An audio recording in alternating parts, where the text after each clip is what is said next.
11 अगस्त 2024 के दिन government of India के तरह से एक आर्डर पास होता है कि 2 लाख से अधिक पेड़ों को काट दिया जाएगा अंडमान और निकोबार में। आज के तारीख में अंडमान और निकोबार छोटे बड़े 836 आइलैंड से मिलकर यूनियन टेरिटरी है, जिसमें से सिर्फ 31 आइलैंड्स पर ही इंसान रहते हैं। बाकी के सारे 805 आइलैंड्स घने जंगल और वीरान गुफाओं से भरे हुए हैं, और 31 आइलैंड्स पर भी जो इंसान रहते हैं वो मोस्टली सारे ट्राइब्स हैं या फिर आदिवासी लोग हैं आज के तारीख में, यानी कि वो सिर्फ फिशिंग और एनिमल हंटिंग करके ही अपना गुजारा करते हैं। आखिर हमारी गवर्नमेंट उन पेड़ों को क्यों काट देना चाहिए है जो कि आदिवासी लोगों का बेसिकली घर है, और उन्हें वहां से क्यों हटवाना चाहती है? चलिए जानते हैं। मेरा नाम सुधीर है और आप देख रहे हैं विजडम विद सुधीर। तो देर किस काम की, शुरू करते हैं आज का इंटरेस्टिंग वीडियो। अंडमान और निकोबार आइलैंड्स जल्द ही हांगकांग जैसा ही एक आधुनिक शहर बनने वाला है। जी हां, गवर्नमेंट ऑफ इंडिया ने इसके लिए एक नया 75,000 करोड़ का प्रोजेक्ट लॉन्च भी कर दिया है।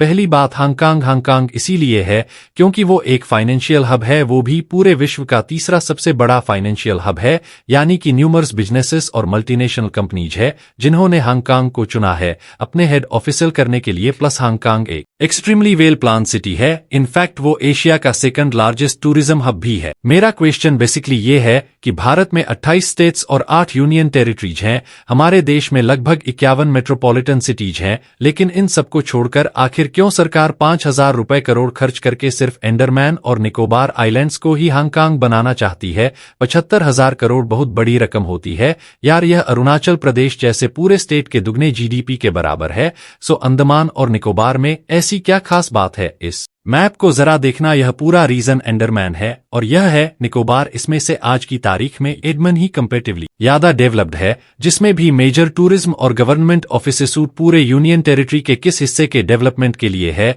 जानते हो? इस छोटे से लिटिल अंडमान नाम के इलाके के लिए, जो माइंड यू आज भी 90% कंप्लीटली जंगल एरिया है। No development at all. So यार, एक ऑलरेडी डेवलप्ड रीजन को और बिल्ड करने के बजाय सरकार एक कंप्लीट वीरान पड़े एरिया को स्क्रैच से क्यों खड़ा करना चाहती है?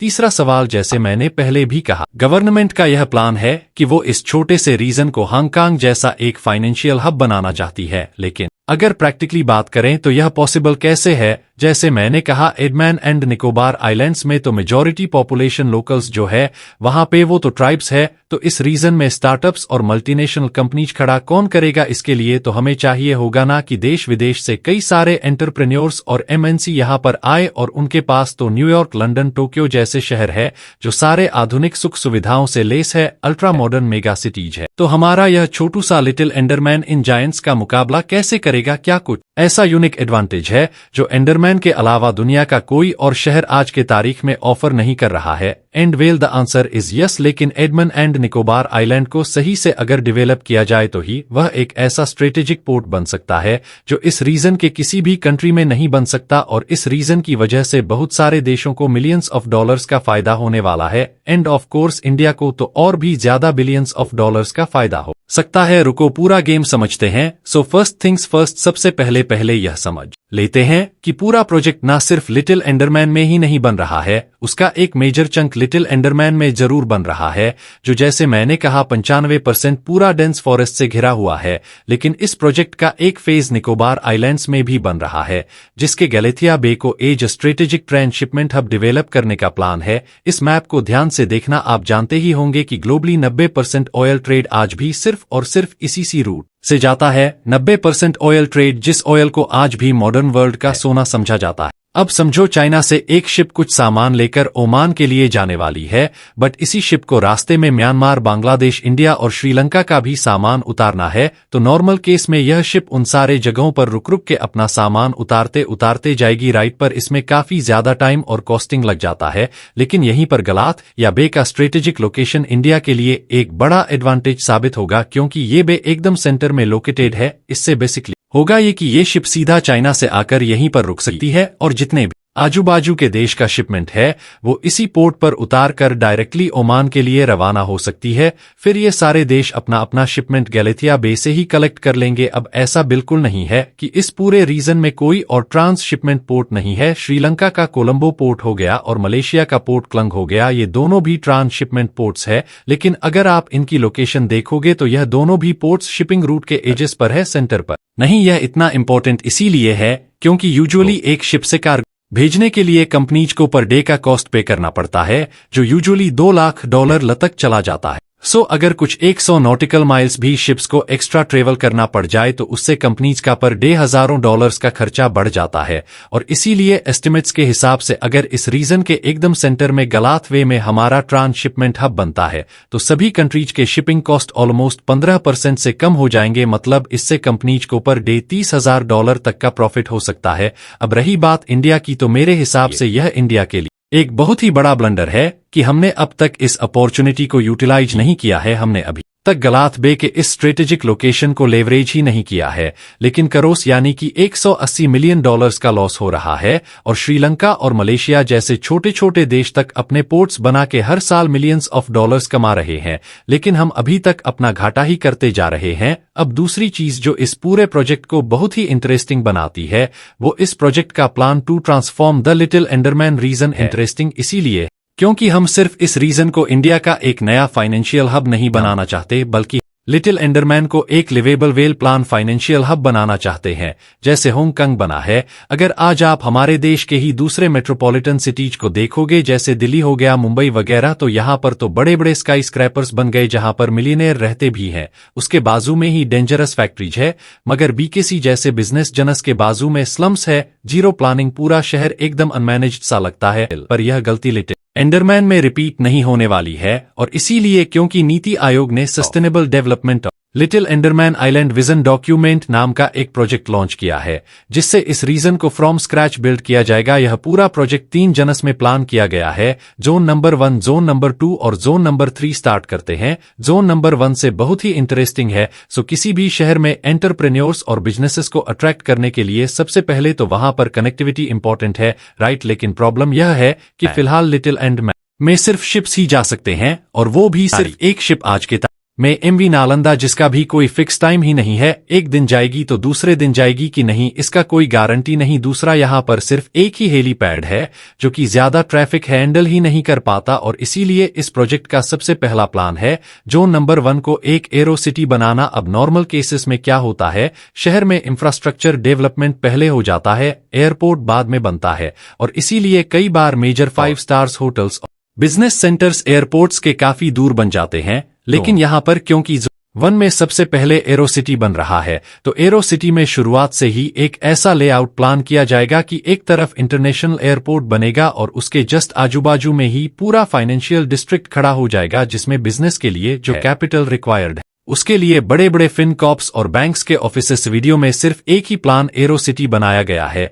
दिल्ली में, जो कि इंदिरा गांधी एयरपोर्ट के बाजू में ही बना है, जिसमें industrial bank of Korea, the Japan bank for international corporation और वर्ल्ड मार्क 2 जैसे कमर्शियल बिल्डिंग्स हैं, जो सब कुछ एक दूसरे से एकदम कम डिस्टेंस पर ही बनाए गए। और इसीलिए ही यह एरो सिटी इतना सक्सेसफुल भी रहा, इनफैक्ट इतना कि दिल्ली की आईजीआई एयरपोर्ट लॉस में है, लेकिन क्योंकि यह पूरा एरो सिटी भी सेम ही पेरेंट कंपनी का है, एरो सिटी के प्रॉफिट से पूरे एयरपोर्ट के लॉसेस कवर हो जाते हैं। और यह एरो सिटीज इसीलिए प्रॉफिटेबल हुए क्योंकि बिजनेसेस ये प्रेफर करते हैं कि वह एरो सिटीज में ही अपने लिटिल एंडरमैन वीरान पड़ा हुआ है, जंगलों से ढका हुआ है। लेकिन क्योंकि हम लिटिल एंडरमैन को एक प्लान सिटी बनाना चाहते हैं, इसलिए यहाँ पर रेसिडेंशियल डिस्ट्रिक्ट फाइनेंशियल डिस्ट्रिक्ट से अलग जोन 2 में बनाने का प्लान किया गया है, जिसका ब्लूप्रिंट भी दुबई के इस रेसिडेंशियल डिस्ट्रिक्ट से इंस्पायर्ड है।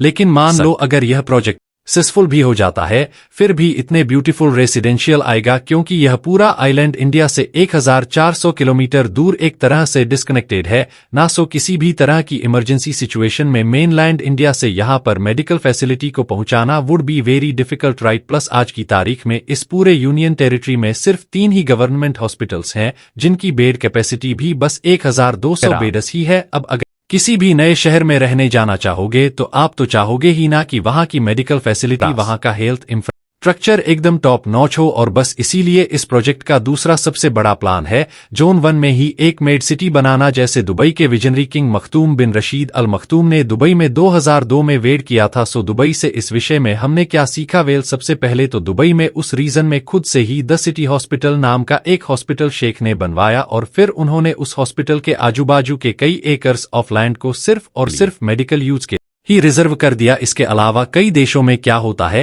ना कि अगर आप किसी के कंट्री के हो तो आपको दूसरी कंट्री में लैंड खरीदने की परमिशन नहीं होती, लेकिन दुबई किंग ने इस रीजन को एम्प्ट करके ये अनाउंस कर दिया कि अब चाहे आपकी नेशनलिटी जो भी हो, आप इस रिजर्व्ड एरिया में अपना खुद का एक लैंड खरीदकर एक मेडिकल फैसिलिटी बिल्ड कर सकते हो। इसके अलावा उन्होंने इस एरिया को टैक्स फ्री जन भी डिक्लेयर कर दिया, यानी 0 पर टैक्स। अब ये एक बहुत ही बड़ी बात है, क्योंकि आप एक नॉर्मल अपोलो हॉस्पिटल का एक एग्जाम्पल ले लो, एक साल में 200 से 3,300 करोड़ तो सिर्फ टैक्सेस में ही भर देते हैं।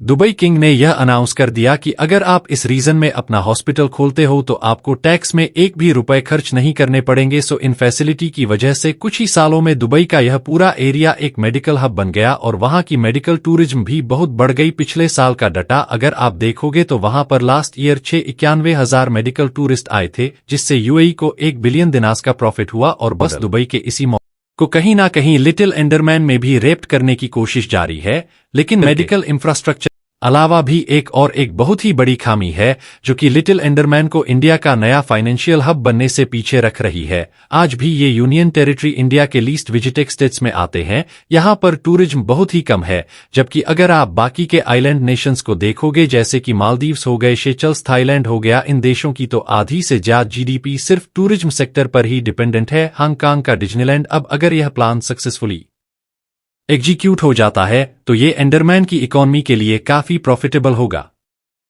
इनफैक्ट हांगकांग में डिज्नीलैंड बनाया ही इसीलिए गया था ताकि वहां पर टूरिज्म बूस्ट हो सके, और एग्जैक्टली वहीं पर हुआ भी। इसके बाद पिछले ही साल का अगर हम डाटा देखें तो डिज्नीलैंड से हांगकांग को ऑलमोस्ट 69,000 करोड़ से भी ज्यादा का प्रॉफिट हुआ था, वो भी सिर्फ एक ही साल में, जो इसके पिछले ही साल 2022 के प्रॉफिट से भी 2.5 गुना ज्यादा था। सेम ऐसा ही हुआ हांगकांग के कैसीनो स्ट्रिप बनाने के बाद भी। बेसिकली पूरे चाइना में सिर्फ हांगकांग में ही गैम्बलिंग लीगल है, और आप बिलीव नहीं करोगे मगर हांगकांग का यही कैसीनोस है ट्रिप उनके जीडीपी का 50 कंट्रीब्यूट करता है।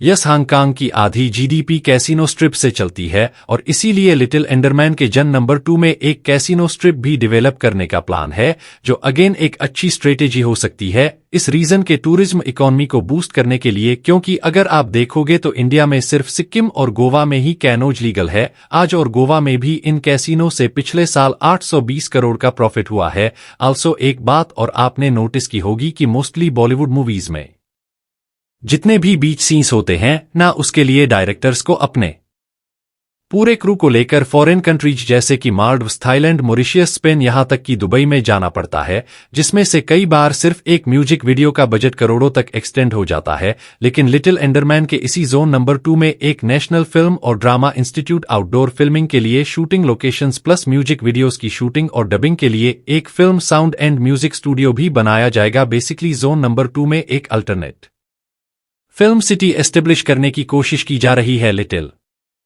एंडरमैन के साथ भी, जहां पर 52 स्क्वायर किमी का एक लैंड रिजर्व कर दिया गया है। सो इस पूरे प्रोजेक्ट का प्लान तो काफी प्रोमिसिफाई हो चुका है। इंडियन एक्टिविस्ट इसे इकोसाइड बोल रहे हैं, यानी कि उनका कहना है कि इससे नेचर का जसाइड हो रहा है, क्योंकि जैसे मैंने आपको बताया लिटिल एंडरमैन का यह एरिया 95 एवरग्रीन फॉरेस्ट से कवर्ड है, और इस प्रोजेक्ट की वजह से अब यहां से 24.4 लाख पेड़ काटने पड़ेंगे। दूसरी बात, फॉरेस्ट कवर हटाने से यहाँ के एनिमल्स का भी तो इकोसिस्टम बिगड़ जाएगा, स्पेशली एंडरमैन के फेमस जायंट लेदर बैग सी टर्टल्स जो गसु प्रजाति है, लेकिन अनफॉर्चुनेटली आज यह एंडेंजर्ड हो चुके हैं। यह दुनिया में कुछ ही जगह पाए जाते हैं, और अगर आप इस मैप में देखोगे तो यह टर्टल्स दुनिया भर से ट्रेवल करके लिटिल एंडरमैन आते हैं, क्योंकि ये उनका एक मेजर नेस्टिंग साइट है। थर्ड मेजर कंसर्न यह है कि अगर ये एरिया पूरा डेवलप हो जाता है तो यहाँ रहने वाले ट्राइब्स, स्पेशली यहाँ के ओंगे ट्राइब्स का क्या होगा। प्रोजेक्ट प्लान में मेंशन है कि उन्हें रिलोकेट कर तो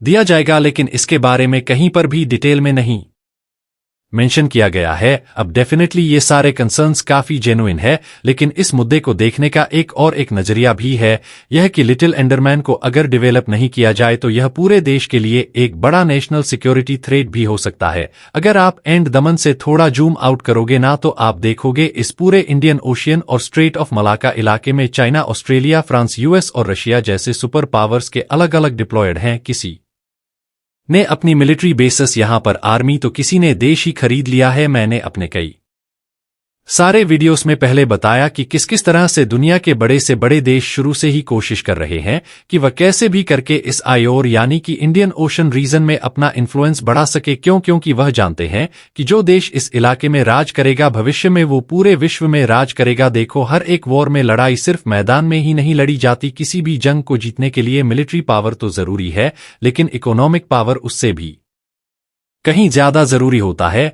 यह इतना इंपॉर्टेंट फैक्टर है कि इससे हम वॉर्स के दौरान बड़े से बड़े देशों को अपने घुटने पे ला सकते हैं, नेगोशिएट करने पर मजबूर कर सकते हैं, और ऐसा हमने किया भी है। जैसे मैंने आपको पहले बताया था, पूरी दुनिया का 85 से 90 पर ऑयल ट्रेड यहीं से पास होता है। सो जब चाइना के साथ गलवान क्लैश हुआ था ना, तब इंडियन नेवी ने बड़े ही स्मार्टली अपने वरशिप्स को साउथ चाइना सी और मलाक्का स्ट्रेट के पास डिप्लॉयड। इससे एक तरह से इंडिया ने चाइना को धमकी दे दी थी कि अगर तुम गलवान इलाका कब्जा करोगे तो हम यहां से तुम्हारे ऑयल ट्रेड के रूट को ही चोक कर देंगे। इस स्ट्रेटेजी को कहा जाता है ब्लू वाटर डिप्लोमेसी, और यह हमारे लिए इतनी सक्सेसफुल थी कि वह चाइना जो हमारी एक बात नहीं मान रहा था वो तुरंत नेगोशिएट करने के लिए मान गया। China and India speeding up negotiations hope to break long standing dispute over border issues. The Chinese are no longer on Indian territory in Galwan report said quoting sources. बस यही बात हर कोई अच्छे से जानता है, और इसीलिए ही तो सभी देशों के बीच यहां पर आने की होड़ बची हुई है। जरा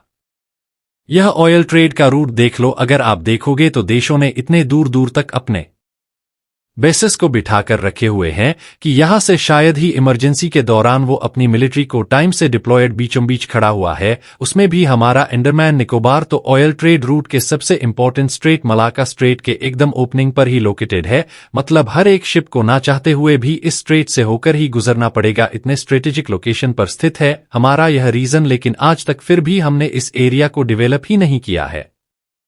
यह एक बहुत ही बड़ा जियोपॉलिटिकल ब्लंडर तो है ही, लेकिन इंडिया के लिए एक नेशनल सिक्योरिटी थ्रेट भी हो सकता है, क्योंकि अक्सर ऐसे स्ट्रेटेजिक लोकेशंस में हमने अगर ह्यूमन सेटलमेंट नहीं डाले तो वो एरियाज दूसरे देश वाले कॉलोनाइज भी कर लेंगे। आप अगर देखोगे तो अक्साई चीन के साथ भी वही तो हुआ। 1962 के वॉर के बाद चाइना उन्हीं इलाकों पर कब्जा कर पाया जहां पर इंडियंस का सेटलमेंट नहीं था, और आज तक 3800 स्क्वायर किमी का हमारा यह लैंड चाइना के कब्जे में ही मौजूद है।